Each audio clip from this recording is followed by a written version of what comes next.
അസ്സലാമലൈക്കും dear friends. ഇന്നത്തെ നമ്മുടെ സ്പെഷ്യൽ നിങ്ങൾ ആരും ഇതുവരെയും ട്രൈ ചെയ്ത് നോക്കിയിട്ടില്ലാത്ത ഒരു അടിപൊളി വെറൈറ്റി റെസിപ്പിയാണ്. നമ്മുടെ ഈ വീഡിയോ കണ്ടുകൊണ്ടിരിക്കുന്ന സമയത്ത് നിങ്ങൾക്ക് ഇഷ്ടപ്പെടുകയാണെങ്കിൽ ഒന്ന് ലൈക്ക് ചെയ്തേക്കണേ. അതുപോലെ തന്നെ നമ്മുടെ ഈ ചാനൽ ആദ്യമായിട്ട് കാണുന്നവരും ഇതുവരെയും സബ്സ്ക്രൈബ് ചെയ്യാത്തവരും പ്ലീസ് ഒന്ന് സബ്സ്ക്രൈബ് ചെയ്തേക്കണേ. ഞാനിടുന്ന വീഡിയോസ് ഉടനടി കിട്ടുന്നതിനായി സബ്സ്ക്രൈബ് ബട്ടന്റെ തൊട്ടടുത്ത് കാണുന്ന ബെല്ലൈക്കൺ കൂടി ക്ലിക്ക് ചെയ്തിട്ട് ഓൾ എന്ന ഓപ്ഷൻ എനേബിൾ ചെയ്യാനും മറക്കല്ലേ.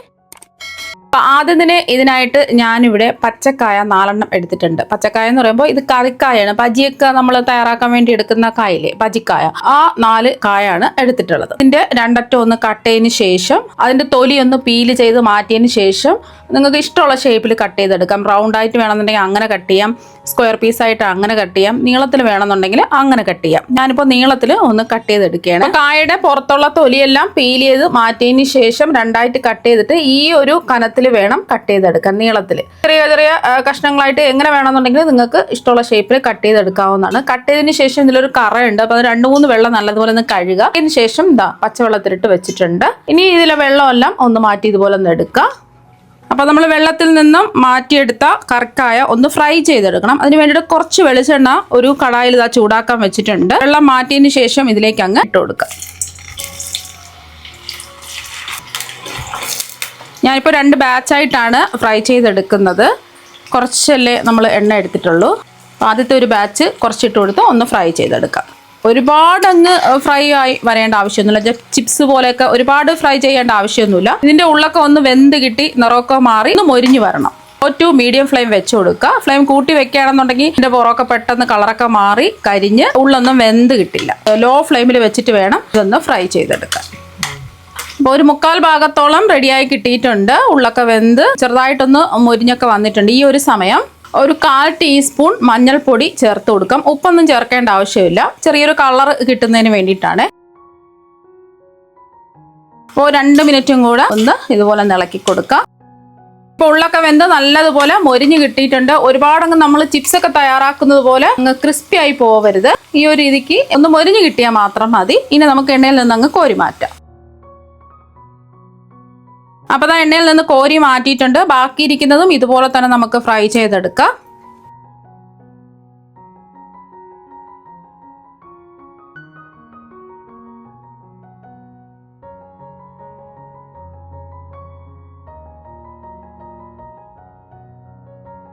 രണ്ടാമത്തെ ബാച്ചും ഫ്രൈ ചെയ്തെടുത്തിട്ടുണ്ട്. ഇതും എണ്ണയിൽ നിന്ന് അങ്ങ് കോരി മാറ്റാം. രണ്ടാമത്തെ ബാച്ചും ഫ്രൈ ചെയ്തെടുത്തിട്ടുണ്ട്. ഇത് നമ്മൾ ഫ്രൈ ചെയ്തെടുക്കുന്ന സമയത്ത് നമ്മൾ ഒഴിച്ചു കൊടുത്ത എണ്ണ അതുപോലെ തന്നെയുണ്ട്, ഒട്ടും എണ്ണയൊന്നും കുടിച്ചിട്ടില്ല. ഇതിൽ നിന്നും നമുക്ക് ഒരു 2 ടേബിൾ സ്പൂൺ എണ്ണ ഒരു കടായിലേക്ക് മാറ്റാം. ബാക്കി വന്ന എണ്ണയിൽ നിന്നും 2 ടേബിൾ സ്പൂൺ എണ്ണ എടുത്തിട്ടുണ്ട് ഒരു കടായിലേക്ക്. ഇതിലേക്ക് ഒരു 1/2 ടീസ്പൂൺ കടുകിട്ടൊന്ന് പൊട്ടിക്കാം.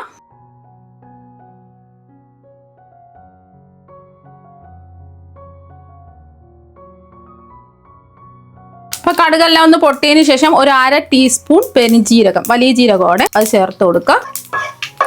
ഒന്ന് ചെറുതായിട്ടൊന്ന് പൊടിച്ചെടുത്തിട്ടുള്ളതാണ് വലിയ ജീരകം. അപ്പോൾ നിങ്ങൾക്ക് വേണമെന്നുണ്ടെങ്കിൽ മുഴുവൻ വലിയ ജീരകം വേണമെന്നുണ്ടെങ്കിൽ മുഴുവനായിട്ടും ചേർത്ത് കൊടുക്കാം. വലിയ ജീരകം മൂത്ത് നല്ലൊരു മണം വരുന്ന സമയത്ത് ഒരു 7 ചെറിയ ഉള്ളി നീളത്തിൽ കട്ട് ചെയ്ത് ചേർത്ത് കൊടുക്കുക.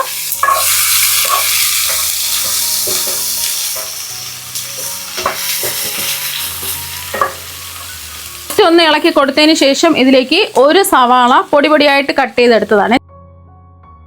ചോപ്പറിൽ വെച്ചാണ് ചോപ്പ് ചെയ്തെടുത്തിട്ടുള്ളത്. അല്ലാന്നുണ്ടെങ്കിൽ പൊടിയായിട്ട് അരിഞ്ഞിട്ടെടുത്താലും മതി. അപ്പോൾ ചെറിയ ഉള്ളി ഉണ്ടെന്നുണ്ടെങ്കിൽ ചെറിയ ഉള്ളിയും കൂടെ ചേർത്ത് കൊടുക്കുക. നല്ലൊരു ടേസ്റ്റ് ആയിരിക്കും ചെറിയ ഉള്ളി ചേർത്ത് കൊടുക്കുമ്പോൾ. ചെറിയ ഉള്ളി ഇല്ലാന്നുണ്ടെങ്കിൽ സവാള മാത്രം വഴറ്റിയെടുത്താൽ മതിയാവും. നല്ലൊരു ഗോൾഡൻ നിറം ആകുന്നത് വരെ ഇതൊന്ന് വഴറ്റിയെടുക്കുക. സവാളയും ഉള്ളിയൊക്കെ മൊരിഞ്ഞ് നല്ലൊരു ഗോൾഡൻ നിറം ആയിട്ടുണ്ട്. ഈ ഒരു സമയം ഇതിലേക്ക് 1 ടീസ്പൂൺ ഇഞ്ചി വെളുത്തുള്ളി പേസ്റ്റ് ചേർത്ത് കൊടുക്കുക. ഇഞ്ചി വെളുത്തുള്ളി പേസ്റ്റ് ഇല്ലാന്നുണ്ടെങ്കിൽ ഒരു 5-6 വെളുത്തുള്ളി അല്ലിയും 1 ഇഞ്ച് വലിപ്പത്തിലുള്ള ഇഞ്ചിയും ചതച്ചിട്ടോ അല്ലെങ്കിൽ ചെറുതായിട്ട് കട്ട് ചെയ്തെടുത്തോ ചേർത്ത് കൊടുക്കാവുന്നതാണ്. നമ്മൾ സവാളയൊക്കെ നമ്മൾ വഴറ്റിയെടുക്കുന്നതിന് മുമ്പായിട്ട് വേണം ഇഞ്ചിയും വെളുത്തുള്ളിയും ചെറുതായിട്ട് കട്ട് ചെയ്തതോ അല്ലെങ്കിൽ ചതച്ചെടുത്തതോ ചേർത്ത് കൊടുക്കാനായിട്ട്. ഇതിന്റെ ഒരു പച്ചച്ചുവ മാറിയിട്ട് വേണം സവാളയും ഉള്ളിയും വഴറ്റിയെടുക്കാൻ. ഇഞ്ചി വെളുത്തുള്ളി പേസ്റ്റ് ആയതുകൊണ്ടാണ് സവാള വഴറ്റിയെടുത്തതിന് ശേഷം ചേർത്ത് കൊടുത്തിട്ടുള്ളത്. ആദ്യമേ ചേർത്ത് കൊടുത്താൽ കരിഞ്ഞു പോകും. ഒരു 10 സെക്കൻഡ് ഒന്ന് ഇളക്കി കൊടുത്ത് ഇഞ്ചിയുടെയും വെളുത്തുള്ളിയുടെയും ആ ഒരു പച്ചച്ചുവയൊക്കെ ഒന്ന് മാറിയതിന് ശേഷം ഫ്ലെയിം ഒന്ന് കുറച്ച് വെച്ച് കൊടുക്കുക. ഇനി ഇതിലേക്ക് 1 ടേബിൾ സ്പൂൺ മുളക് പൊടി ചേർത്ത് കൊടുക്കാം. ഞാനിപ്പോൾ കാശ്മീരി മുളക് പൊടിയാണ് എടുത്തിട്ടുള്ളത്. സാധാരണ എരിവുള്ള മുളക് പൊടിയാണെന്നുണ്ടെങ്കിൽ 1/2 ടേബിൾ സ്പൂൺ ഒക്കെ എടുത്താൽ മതിയാവും. അതുപോലെ തന്നെ ഇതിലേക്ക് 1 ടീസ്പൂൺ മല്ലിപ്പൊടി ചേർക്കാം. 1/4 ടീസ്പൂൺ അളവിൽ മഞ്ഞൾപ്പൊടി ചേർത്ത് കൊടുക്കാം. 1/2 ടീസ്പൂൺ അളവിൽ ഗരം മസാല പൊടിയും കൂടി ചേർത്ത് കൊടുക്കാം. എന്നിട്ട് ഈ പൊടിയുടെ ഒരു പച്ചമണം മാറി കിട്ടുന്നവരെ ഒന്ന് ഇളക്കി കൊടുക്കുക. പൊടിയുടെ പച്ചമണമൊക്കെ ഒന്ന് മാറി കിട്ടിയതിന് ശേഷം ഇതിലേക്ക് കുറച്ച് കറിവേപ്പില ഇട്ട് കൊടുക്കുക.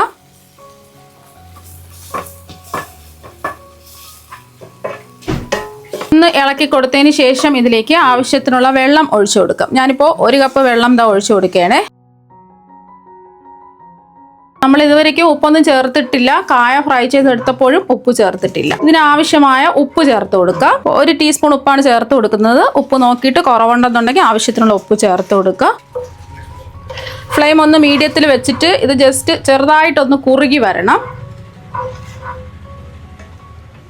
നല്ലതുപോലെ ഒന്ന് തിളച്ച് ചെറുതായിട്ടൊന്ന് കുറുകി വന്നാൽ മാത്രം മതി. ഇനി ഇതിലേക്ക് നമ്മൾ ഫ്രൈ ചെയ്ത് വെച്ചിരിക്കുന്ന കായ മുഴുവനും ചേർത്ത് കൊടുക്കുക. ഇവിടെ തന്നെ കുറച്ച് മല്ലിയില കട്ട് ചെയ്തതും കൂടി ചേർക്കാം. മല്ലിയില ഇല്ലാന്നുണ്ടെങ്കിൽ കറിവേപ്പില മാത്രം ചേർത്ത് കൊടുത്താൽ മതി. നമ്മൾ നേരത്തെ കറിവേപ്പില ചേർത്തിട്ടുണ്ട്. എല്ലാം ഒന്ന് ഇളക്കി യോജിപ്പിക്കാം.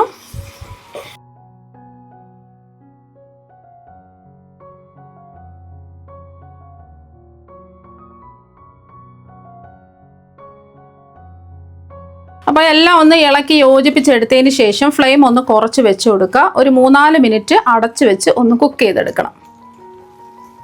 ഇപ്പം നമ്മൾ മൂടി വെച്ച് കുക്ക് ചെയ്യാൻ തുടങ്ങിയിട്ട് ഒരു 4 മിനിറ്റായി. ഇടയ്ക്കൊന്ന് ഇളക്കി കൊടുത്തിട്ടുണ്ടായിരുന്നു.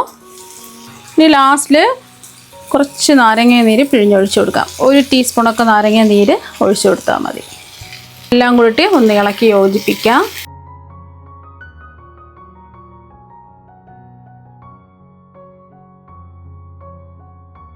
അപ്പോൾ ഇത് ഇവിടെ റെഡി ആയിട്ടുണ്ട്. ഇത് ചോറിൻ്റെ കൂടെയും അതുപോലെ തന്നെ ബ്രേക്ക്ഫാസ്റ്റിൻ്റെ കൂടെയൊക്കെ കഴിക്കാവുന്നതാണ്. നല്ല അടിപൊളി ടേസ്റ്റാണ്. ഇനി ഇത് ഒരു പാത്രത്തിലേക്ക് മാറ്റാം. അപ്പോൾ അതെല്ലാം ഒരു പ്ലേറ്റിലേക്ക് മാറ്റിയിട്ടുണ്ട്. നല്ല ടേസ്റ്റാണ് കഴിക്കാൻ വേണ്ടിയിട്ട്. ചോറൊക്കെ കഴിക്കാൻ വേണ്ടിയിട്ട് നമുക്ക് വേറെ ഒരു കറിയുടെ ആവശ്യമില്ല. ഇത് മാത്രം മതി. ചോറിൻ്റെ കൂടെ മാത്രമല്ല, ചപ്പാത്തി, അപ്പം, അങ്ങനെ എന്തിൻ്റെ കൂടെയും നമുക്ക് കഴിക്കാവുന്നതാണ്.